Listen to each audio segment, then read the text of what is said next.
This exercise is the squat. So this is a foundational, functional movement. There are many variations to how we can do this, but I am going to go over just the simple movement itself, how to break that down, and we are also going to go over different variations of how to include the pelvic floor, so not only we are optimizing its function, but strengthening it as well.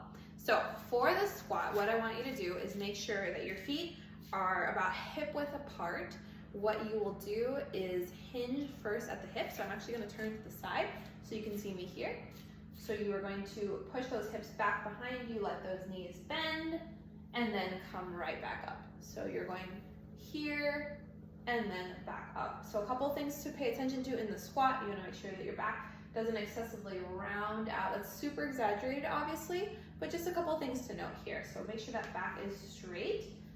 You're coming down and then back up. Now, obviously, if you feel any pinching in your hips, if your knees don't feel good, if your ankles don't let you go super far down, let me know. We'll talk about it at your treatment session.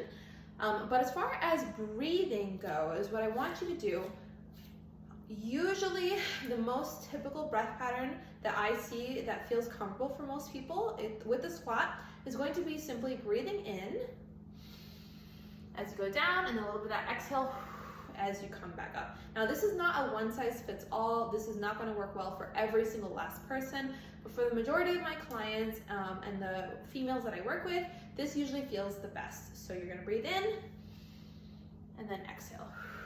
Now, as far as adding in pelvic floor function to this, if I have specifically given you pelvic floor strengthening exercises, including Kegels, tying that in with that functional movement, then the way that you're going to do this is you're going to inhale as you go down, so same thing, and then exhale, squeeze through pelvic floor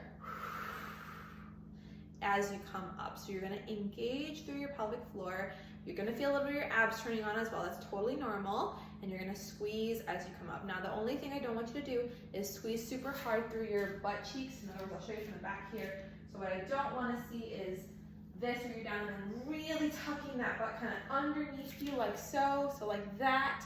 Don't want that. I just want that middle part, the inside pelvic floor muscles. That is what I want to engage with this particular exercise, if I have given it to you with Kegels specifically. But if not, basic squat, that is how you do it.